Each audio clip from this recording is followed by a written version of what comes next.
Last class में हमने quadratic equation का जो टॉपिक है उसके अंदर फॉर्मेशन ऑफ रूट्स की हम बात कर रहे थे। अब हम इस टॉपिक को आगे कंटिन्यू करेंगे, फॉर्मेशन ऑफ रूट्स को।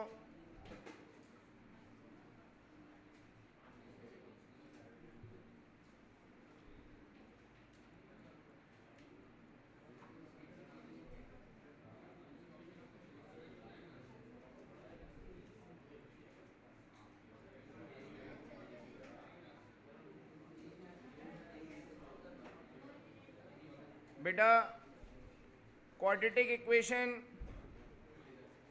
ax square plus bx plus c is equals to 0।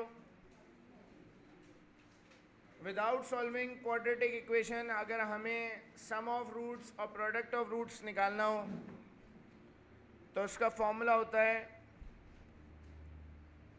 Some of roots बराबर है अल्फ़ा प्लस बीटा के, जो कि माइनस बी अपॉन ए से निकलता है, और product of roots alpha into beta C upon A के बराबर है। ये दोनों फॉर्मूले आते कैसे हैं कि जब भी हम क्वाड्रेटिक इक्वेशन को सॉल्व करते हैं तो हमारे पास जो रिजल्ट्स आते हैं वो क्वाड्रेटिक फॉर्मूले से दो रिजल्ट्स आते हैं। ये एक रिजल्ट को हम अल्फ़ा कहते हैं प्लस वाले को,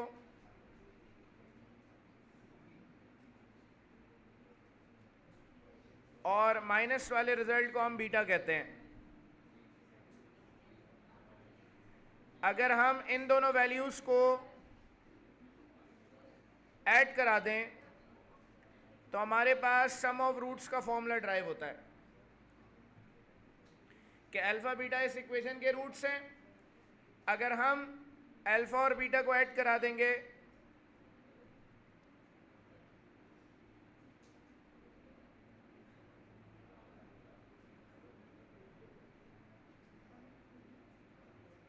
तो दोनों वैल्यूज़ के डिनोमिनेटर में सेम है, जब ऐड कराएंगे तो एलसीएम सेम रहेगा। तो ये कैंसिल होने पर ये अल्फ़ा प्लस बीटा का formula minus two B upon two A आएगा, जो कि माइनस बी अपॉन ए है। तो अगर हम क्वाड्रेटिक फॉर्मूले की वैल्यूज़ को ऐड कराएं तो हमारे पास सम ऑफ रूट्स का फॉर्मूला आता है। अगर इन दोनों को मल्टीप्लाई कराएं तो प्रोडक्ट ऑफ रूट्स का फॉर्मूला आता है। आपने सिर्फ ये दो फॉर्मूले याद करने हैं।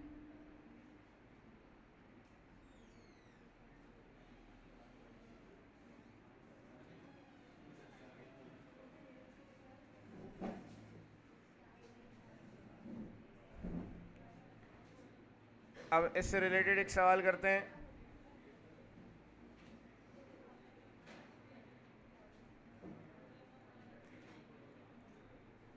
If sum of roots of the equation x square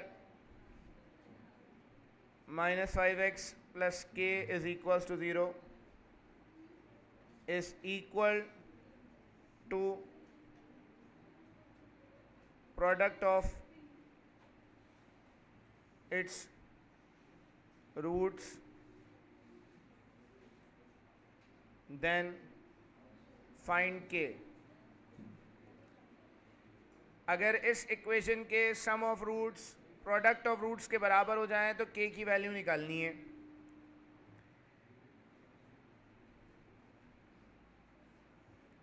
तो यहां पर गिवन कंडीशन है sum of roots is equals to product of roots. Sum of roots का फॉर्मूला होता है minus B upon A, product of roots का formula है C upon ए। ए से कैंसिल हो जाएगा। यहां पर इक्वेशन से हमारे पास ए आएगा एक्स स्क्वायर का कोफिशिएंट, बी एक्स का कोफिशिएंट माइनस 5 और सी के बराबर है। तो माइनस बी की जगह माइनस 5 आ गया, सी की जगह के आ गया और के की वैल्यू आ गई 5।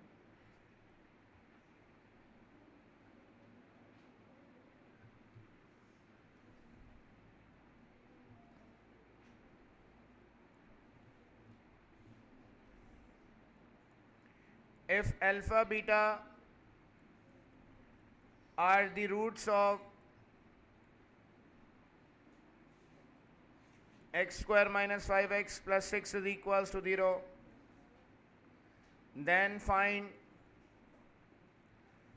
1 upon alpha plus 1 upon beta. अगर अल्फा बीटा इसके रूट्स हैं तो 1 upon alpha plus 1 upon beta की वैल्यूज़ निकालनी है. हमें 1 upon alpha plus 1 upon beta की वैल्यू चाहिए.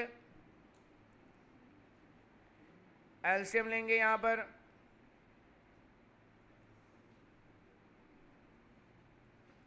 तो alpha plus beta upon alpha into beta आ जाएगा. अब हमें पता है कि alpha plus beta minus B upon A है, alpha into beta C upon A है. ए हमारे पास 1 है, बी -5 है और सी 6 है यहाँ पे. तो बी की जगह -5, ए की जगह 1, सी की जगह 6 आएगा, ए की जगह 1, तो ये 6 आ गया. तो अब ये जो वैल्यू है इसमें अल्फ़ा प्लस बीटा की जगह 5 आ जाएगा, अल्फ़ा इंटू बीटा की जगह 6 आ जाएगा. ये रिजल्ट आ गया.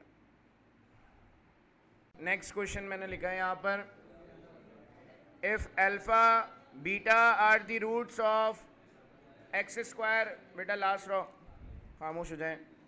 If alpha beta are the roots of x square minus 5x plus 6 is equals to 0, then form an equation whose roots are 2 alpha 2 beta. हमें एक ऐसी इक्वेशन बनानी है जिसके रूट्स डबल हो जाएं. ये सवाल दो तरीक़ों से हो सकता है. एक तरीका तो इसका जो कन्वेंशनल मेथड है, जो बड़ा मेथड है, उससे किया जा सकता है इसको. दूसरा तरीका इसकी एक शॉर्ट ट्रिक है. वैसे ये सवाल दोनों मेथड्स में आपको बता रहा हूँ. आपके पास एक इक्वेशन गिवन है जिसके रूट्स हैं अल्फ़ा बीटा. जब भी ऐसा हो आपने सबसे पहला काम करना है सम ऑफ रूट्स, मतलब अल्फ़ा प्लस बीटा और अल्फ़ा इंटू बीटा निकालना है. तो यहाँ पर a जो है वो एक्स स्क्वायर का कोफिशिएंट है 1 और b यहाँ पर -5 है. तो अल्फ़ा प्लस बीटा 5 आ जाएगा. c हमारे पास 6 है, a 1 है, अल्फ़ा इंटू बीटा ये आ जाएगा. इसके बाद हमें इक्वेशन निकालनी है let 2 alpha 2 beta are the roots of the required equation.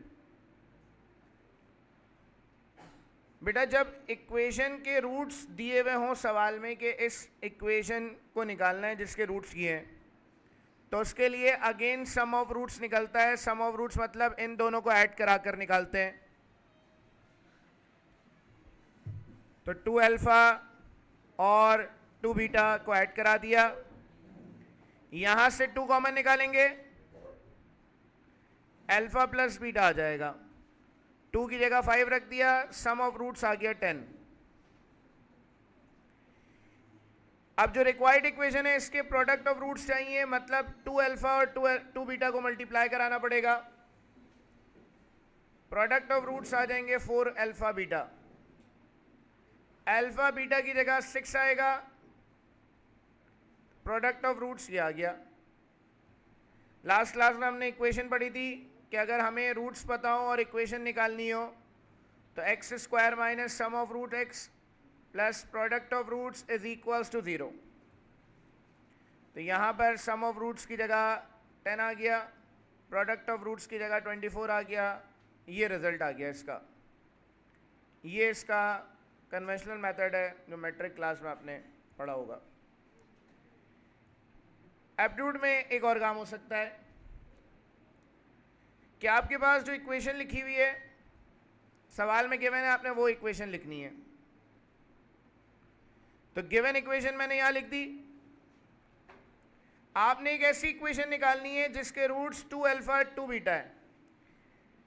हमेशा यहाँ जो अल्फा के साथ नंबर लिखा होगा वही नंबर बीटा के साथ होगा लिखा हुआ। लॉन्ग मेथड से भी नहीं हो पाएगा अगर ये नंबर्स अलग अलग आ जाए। तो बेटा यहां पर 2 लिखा हुआ है अल्फा और बीटा के साथ। आपने क्या करना है कि पहली जो वैल्यू है गिवन इक्वेशन में इसको छोड़ देना है, दूसरी वैल्यू को आप मल्टीप्लाई कराएंगे 2 से, तीसरी वैल्यू को आप मल्टीप्लाई कराएंगे 2 के स्क्वायर से। जो नंबर यहां लिखा हुआ है दूसरी वैल्यू उससे मल्टीप्लाई होगी 2 से, तीसरी वैल्यू उसके स्क्वायर से मल्टीप्लाई होगी। तो x square minus 10x plus 24 is equals to 0 आपके पास इक्वेशन आ जाएगी। इसी तरीके से अगर आपसे मांगे कि एक ऐसी इक्वेशन निकालें, पार्ट बी लिख रहा हूं इसमें, हाँ दोबारा एक्सप्लेन कर रहा हूं, एक ऐसी इक्वेशन निकालें जिसके रूट्स 3 अल्फा 3 बीटा हो जाए। ये जो शॉर्ट ट्रिक है तब अप्लाई होगी जब प्रोडक्ट में कोई नंबर लिखा हुआ है। यहाँ 3 लिखा हुआ है दोनों जगहों पर। आपके पास जो गिवन इक्वेशन है आपने वो लिखनी है। सवाल में गिवन इक्वेशन है x square minus 5x plus 6 is equals to 0। यहाँ 3 लिखा हुआ है, तो जो पहला नंबर है बेटा एक्स स्क्वायर उसको छोड़ देना है, दूसरे नंबर को मल्टीप्लाई कराना है 3 से, तीसरे नंबर को 3 के स्क्वायर से मल्टीप्लाई कराएंगे। तो आपके पास इक्वेशन आ जाएगी x square minus 15x plus 54 is equals to 0। तो आपसे बोले कि भाई रूट्स डबल हो जाएं, ट्रिपल हो जाएं, तो आपने सिंपल यही काम करना है कि फर्स्ट वैल्यू को छोड़ देना है। 3 लिखा हुआ है तो 3 सेकेंड नंबर से मल्टीप्लाई होगा और फिर 3 का स्क्वायर थर्ड नंबर से मल्टीप्लाई होगा।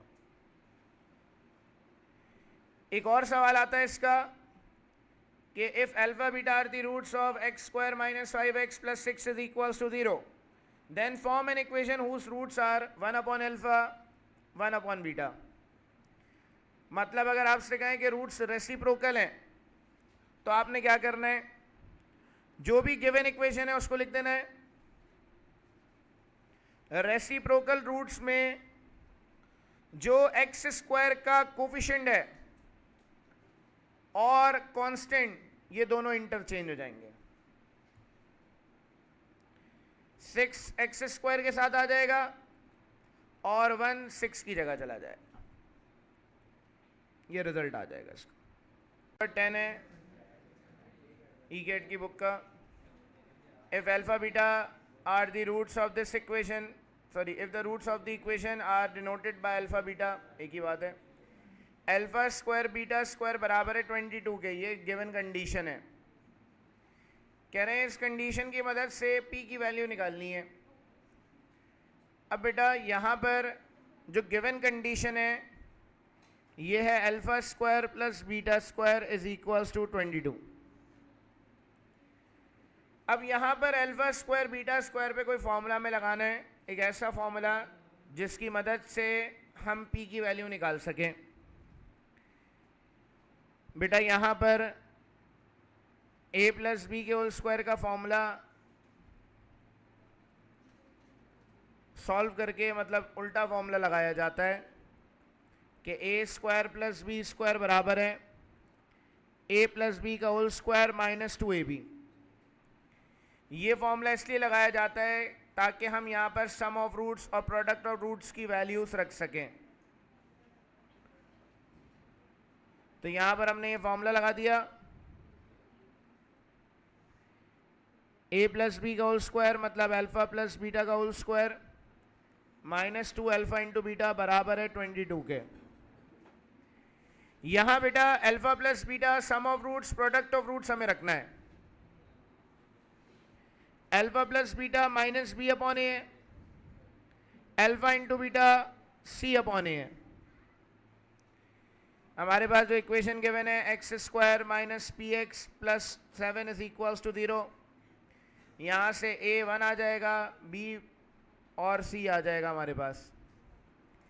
b की जगह माइनस का p आएगा, a की जगह 1, c की जगह 7, a की जगह 1 आ जाएगा तो हमारे पास sum of roots, product of roots की वैल्यूज आ गई। तो यहां पर अल्फा प्लस बीटा का होल स्क्वायर -2 अल्फा बीटा बराबर है 22 के। तो अल्फा प्लस बीटा की जगह p आ जाएगा, अल्फा इंटू बीटा की जगह 7 आ जाएगा।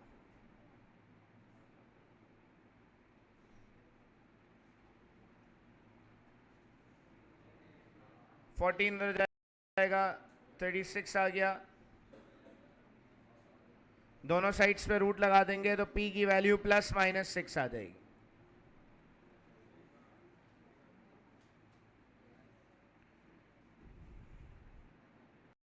बेटा MCQ नंबर 13 है बुक का।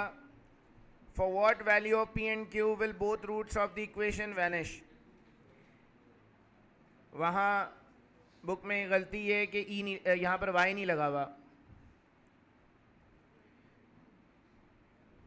ये इक्वेशन है हमारे पास y² + 2p - 8y, जो बेटा इक्वल टू के बाद वैल्यू लिखी हुई है 2q + 9, ये दूसरी तरफ आ जाएगी। माइनस का 2q माइनस का 9 इज इक्वल्स टू 0 आ जाएगा। ये हमारे पास इक्वेशन है सवाल में गिवन। कह रहे हैं कि इस सवाल में दोनों रूट्स वैनिश हो रहे हैं। दोनों रूट से मुराद है कि अल्फा और बीटा दोनों 0 हैं, वैनिश का मतलब। अब बेटा p और q की वैल्यूज चाहिए। अल्फा प्लस बीटा बराबर होता है -b/a के, अल्फा इंटू बीटा बराबर होता है c/a के। यहां पे a हमारे पास y² का कोफिशिएंट, b हमारे पास y का कोफिशिएंट है 2p - 8 और c है -2q - 9। अल्फा की जगह 0, बीटा की जगह 0, b की जगह 2p - 8 आ जाएगा upon a। Alpha into beta, c की जगह माइनस का 2q माइनस का 9 अपॉन 1, तो 0 बराबर आ जाएगा माइनस का 2p प्लस का 8, 2p उधर चला जाएगा, p की वैल्यू आ जाएगी 4।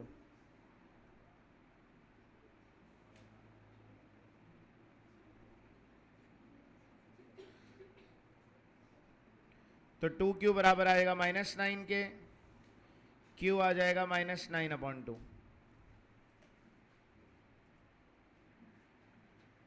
तो इसका आंसर ऑप्शन बी होगा इसके हिसाब से।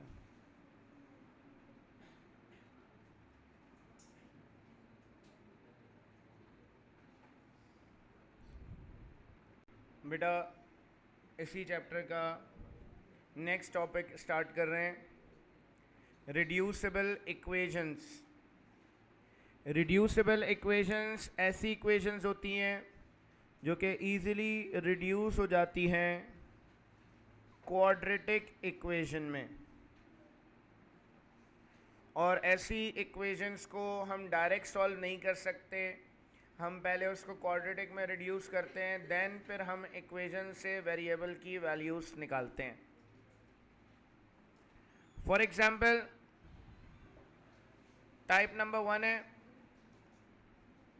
टाइप नंबर याद नहीं करना। अगर इस फॉर्म में इक्वेशन आ जाए a y⁴n plus b y⁴n plus c is equals to 0, ऐसी इक्वेशन को भी रिड्यूसिबल इक्वेशन कहा जाता है। इससे मुराद ये है कि आपके पास एक ऐसी इक्वेशन हो जिसमें पहले वेरिएबल पे ट्वाइस ज़्यादा पावर हो दूसरे वेरिएबल की पावर से। मतलब फॉर एग्जांपल यहाँ पर y की पावर 4 है, माइनस का 5 y² plus 6 is equals to 0, ये इक्वेशन हो। या फिर y की पावर 6 हो और यहाँ क्यूब आ जाए, या फिर y की पावर 8 हो, यहाँ 4 आ जाए पावर में। ये तीनों इक्वेशंस इस टाइप की इक्वेशन है। अब इन तीनों इक्वेशंस को क्वाड्रेटिक इक्वेशन में रिड्यूस किया जा सकता है। फॉर एग्जाम्पल, एक इक्वेशन हमारे पास y की पावर 8 माइनस 5 y की power 4 plus 6 is equals to 0। इसको रिड्यूस करने के लिए क्या करते हैं, सपोजिशन करते हैं। जो भी सबसे छोटी पावर वाला वेरिएबल है उसको सपोज किया जाता है। तो y की पावर 4 को हम सपोज करते हैं यहाँ पर कि t is equals to y power 4। Squaring on both sides कर देंगे तो यहाँ पर t स्क्वायर बराबर आ जाएगा y की पावर 8 के। तो अब आपको ये पता चला है कि यहाँ पर y की जो पावर 8 है इसकी जगह आप t स्क्वायर लिख सकते हैं और y की पावर 4 की जगह आप t लिख सकते हैं, प्लस 6 इज इक्वल्स टू 0। तो ये इक्वेशन को हमने रिड्यूस कर दिया क्वाड्रेटिक इक्वेशन में। रिड्यूस करने को नहीं आता, ये पूछ सकते हैं कि क्या सपोजिशन करें तो सवाल या इक्वेशन रिड्यूस हो जाएगी क्वाड्रेटिक में। ऑप्शन में होगा कि t बराबर है y की पावर 4 के, या मुख्तलिफ सपोजिशंस दी होंगी। अगर सॉल्यूशन मांगे तो बहुत आसान तरीका है सॉल्यूशन निकालने का। सॉल्यूशन ऑफ द इक्वेशन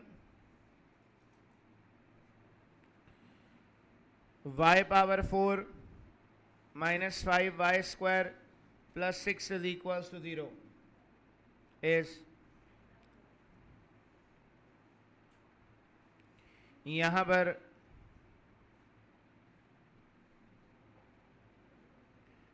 √2 2 3 और option D for example none. तो बेटा जब भी कोई भी इक्वेशन आ जाए, कितनी बड़ी पावर हो, आपने ऑप्शंस को यूज़ करना है सॉल्यूशन निकालने के लिए। ऑप्शन ए है कि y बराबर है √2 के। इक्वेशन है आपके पास y की power 4 minus 5y square plus 6 is equals to 0। आपने y की जगह √2 रखना है।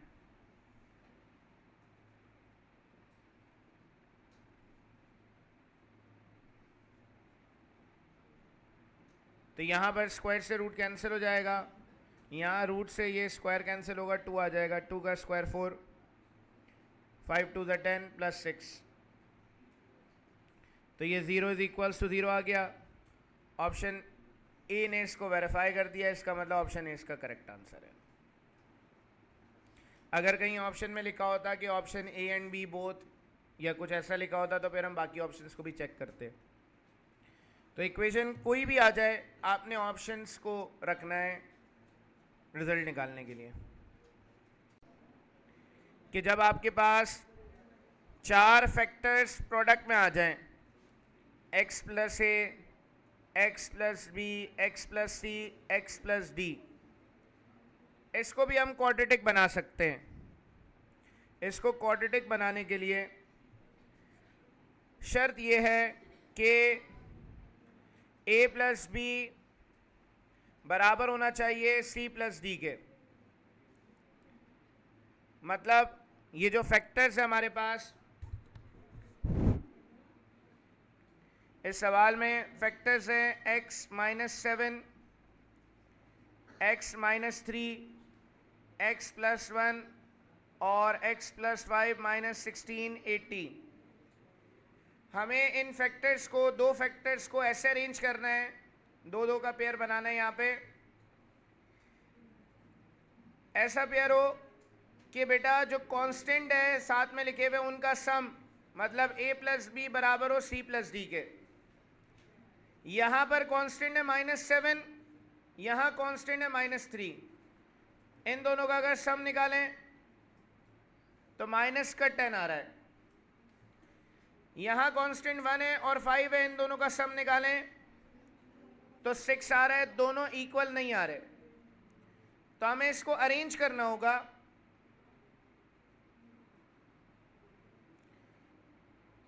अगर मैं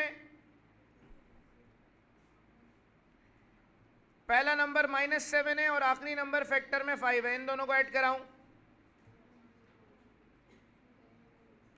तो -7 में 5 ऐड कराऊंगा तो -2 आ जाएगा, और -3 और 1 को ऐड कराऊं तब भी -2 आ जाएगा, मतलब सम इक्वल आ रहा है। तो इसकी जो अरेंजमेंट है ये होगी कि पहले फैक्टर को हम आखिरी फैक्टर के साथ लिख देंगे और x - 3 x + 1 के साथ आएगा। ये सिर्फ समझाने के लिए बता रहा हूं कि इसको रिड्यूसिबल क्यों कहते हैं, क्वाड्रेटिक इक्वेशन ये कैसे बनती है। सॉल्यूशन मांगेंगे तो वही काम करना है, ऑप्शंस को रखना है। x² + 5x - 7x माइनस का 35।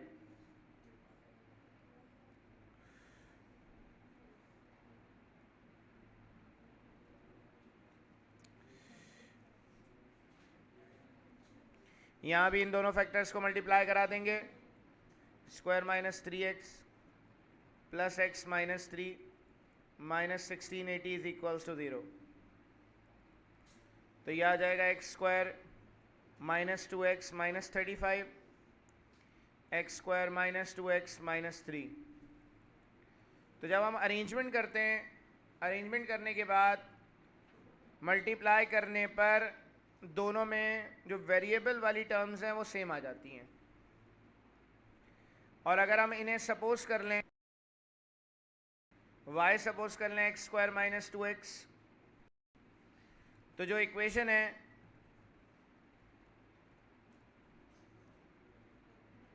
ये इक्वेशन ये बन जाएगी, इनको मल्टीप्लाई कराएंगे तो क्वाड्रेटिक इक्वेशन बन जाएगी, y² - 3y - 35y -105। तो आपके सामने कि ये इक्वेशन क्वाड्रेटिक बन गई, इसको सिंप्लीफाई कर लेंगे तो क्वाड्रेटिक बन जाएगी।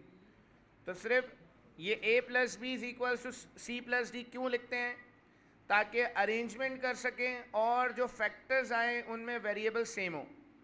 सेम वेरिएबल होने की वजह से ये क्वाड्रेटिक में रिड्यूस हो जाएगी। रिड्यूस करने के लिए कुछ नहीं आएगा, ये जो इक्वेशन है जो इसकी जनरल फॉर्म है ये याद रखनी है बस, कि a + b बराबर होता है c + d केस में। अगर आया इसका कोई सवाल तो ये सॉल्यूशन मांगेंगे इसका।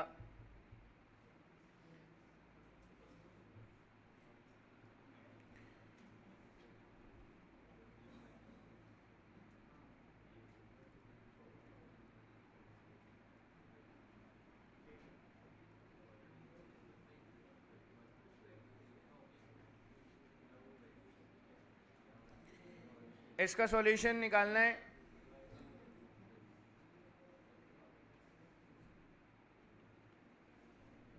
ये सॉल्यूशन आप लोग बताएंगे अब। तो -7 हमने x की जगह यहाँ रखा है, सिंप्लीफाई किया 0 आ गया इस पे, मतलब left hand side right hand side equal आ गई। तो ऑप्शन में क्योंकि a एंड b बोथ भी लिखा हुआ है तो हम ऑप्शन b भी चेक करेंगे, 9 रख के भी देखेंगे।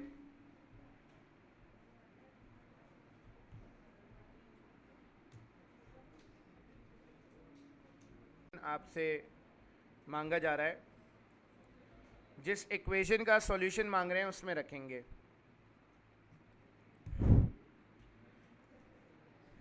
कह रहे हैं इस इक्वेशन का सॉल्यूशन निकालना है, तो इस इक्वेशन में जहाँ जहाँ x लिखा हुआ है वहाँ हम ऑप्शंस को रख के देखेंगे।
exponential equations in which variables occurs in exponent are called exponential equations.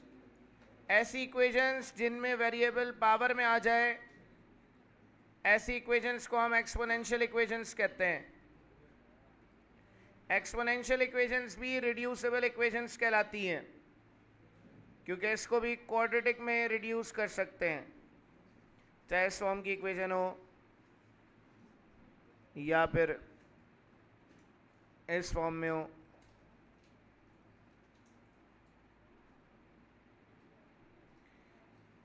Reduce करने के लिए आता नहीं है, आपको सॉल्यूशन बताना है. इसमें MCQ नंबर 22 में यहाँ पर भी काम करना है. ऑप्शंस को आपने सब्स्टिट्यूट करना है. अब एक्सपोनेंशियल इक्वेशन में कोशिश करें कि आप छोटी वैल्यू से शुरू करें, क्योंकि पावर में जितनी बड़ी वैल्यू आएगी उतनी कैलकुलेशन मुश्किल हो जाएगी. तो मैं ऑप्शन डी से इसको शुरू कर रहा हूँ. ऑप्शन डी में y बराबर है -4 के, तो 2 की पावर 2y की जगह -4 + 8 -2 की पावर y + 5 + 1.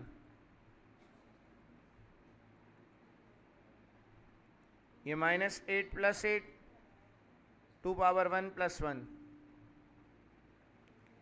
तो 0 आ गया पावर में. 2 में से 1 गया, 1 बच गया. किसी भी नंबर की पावर 0 आ जाए 1 है, 0 = 0 आ गया.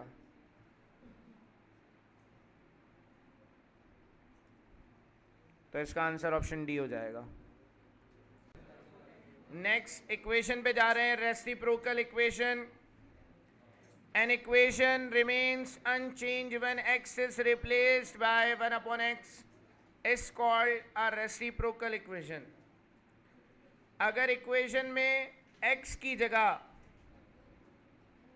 1/x रख दें और x की जगह 1/x रखने पर इक्वेशन तब्दील ना हो, तो ऐसी इक्वेशन को हम रेसिप्रोकल इक्वेशन कहते हैं. बेटा यहाँ x की पावर 4 लिखा हुआ है, तो हमने यहाँ पर 1/x लिख दिया. 1/x की पावर 4 आ गया. यहाँ x³ लिखा हुआ है, 3 × x³ की जगह 1/x रख दिया. x² जहाँ जहाँ x लिखा हुआ है वहाँ पर हमने 1/x रख दिया है.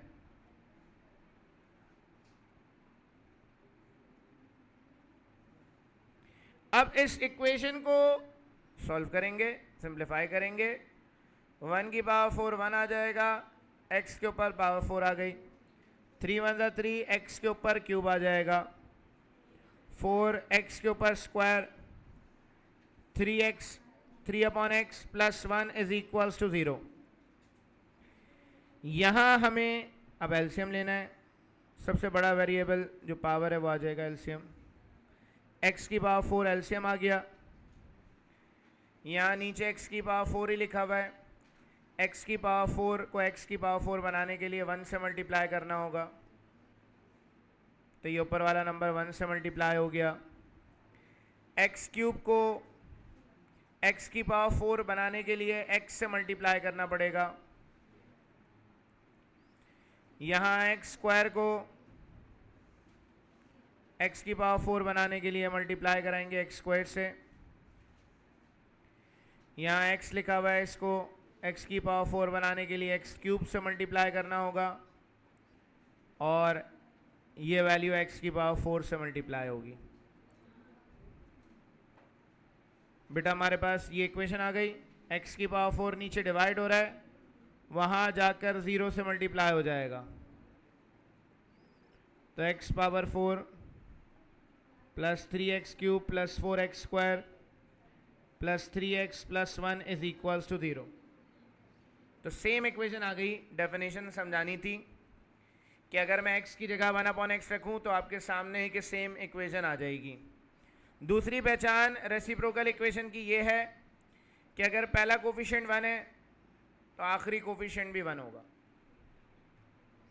अगर दूसरा कोफिशिएंट 3 है तो अगर एंड से हम आए तो दूसरा कोफिशिएंट भी 3 होगा। ये कोफिशिएंट सेम होंगे तो हम ऐसी इक्वेशन को रेसिप्रोकल इक्वेशन कहते हैं। x की वैल्यू मांगेंगे तो वही काम करना है, ऑप्शंस को रखना है, तो x की वैल्यूज आपको पता चल जाएंगी। बेटा equations involving radical expression of the variable, मतलब वेरिएबल के ऊपर रेडिकल साइन आ जाए, ऐसी इक्वेशन हो जिसमें वेरिएबल के ऊपर रेडिकल आ जाए, उसको हम रेडिकल इक्वेशन कहते हैं। रेडिकल मतलब कोई भी रूट आ जाए, स्क्वायर रूट, क्यूब रूट। यहाँ पर ये दो इक्वेशंस मैंने लिखी हैं, दो फॉर्म्स लिखी हैं इसकी, कि x के ऊपर, वेरिएबल के ऊपर जब रूट आ जाएगा तो ऐसी इक्वेशन को हम रेडिकल इक्वेशन कहते हैं। रेडिकल इक्वेशन में एक बात और समझानी है। एक इक्वेशन बहुत आसान सी मैंने कंसीडर करी है, root x minus 4 is equals to -2। इस इक्वेशन को मुझे सॉल्व करना है, स्क्वायरिंग ऑन बोथ साइड्स कर रहा हूं। यहां से मेरे पास x की वैल्यू मैं निकालूंगा तो यह आ जाएगा x minus 4 is equals to 4, और ये 4 उधर चला जाएगा, x की वैल्यू 8 आ जाएगी। अगर याद हो 9 मैट्रिक क्लास के अंदर भी जब भी आप रेडिकल इक्वेशन को सॉल्व करते हैं तो आपको एक काम और करना पड़ता है, वेरिफिकेशन।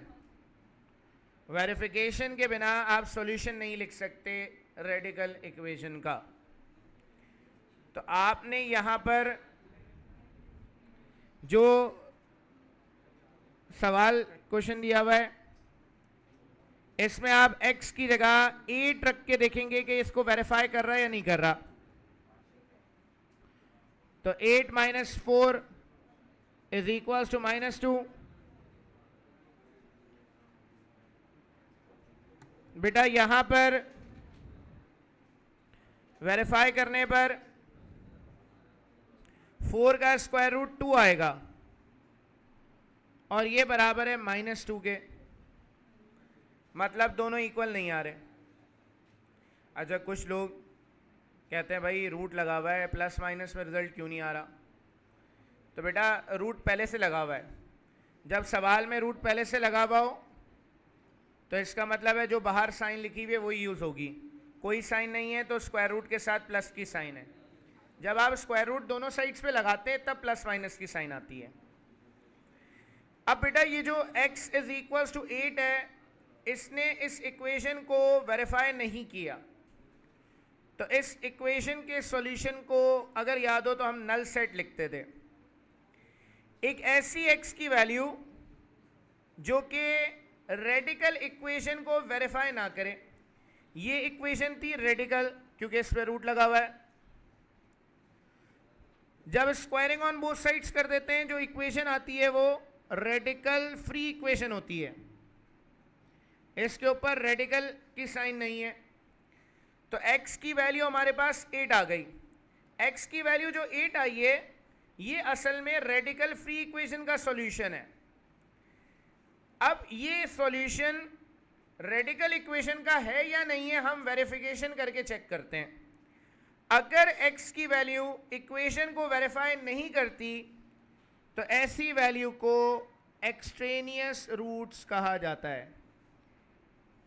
तो ये इसको वेरीफाई नहीं कर रही, इसको हम एक्सट्रेनियस रूट कहते हैं। ये एक एक्स्ट्रा रूट है जो सॉल्यूशन की वजह से आ गया है, लेकिन ये रेडिकल इक्वेशन का सॉल्यूशन नहीं है।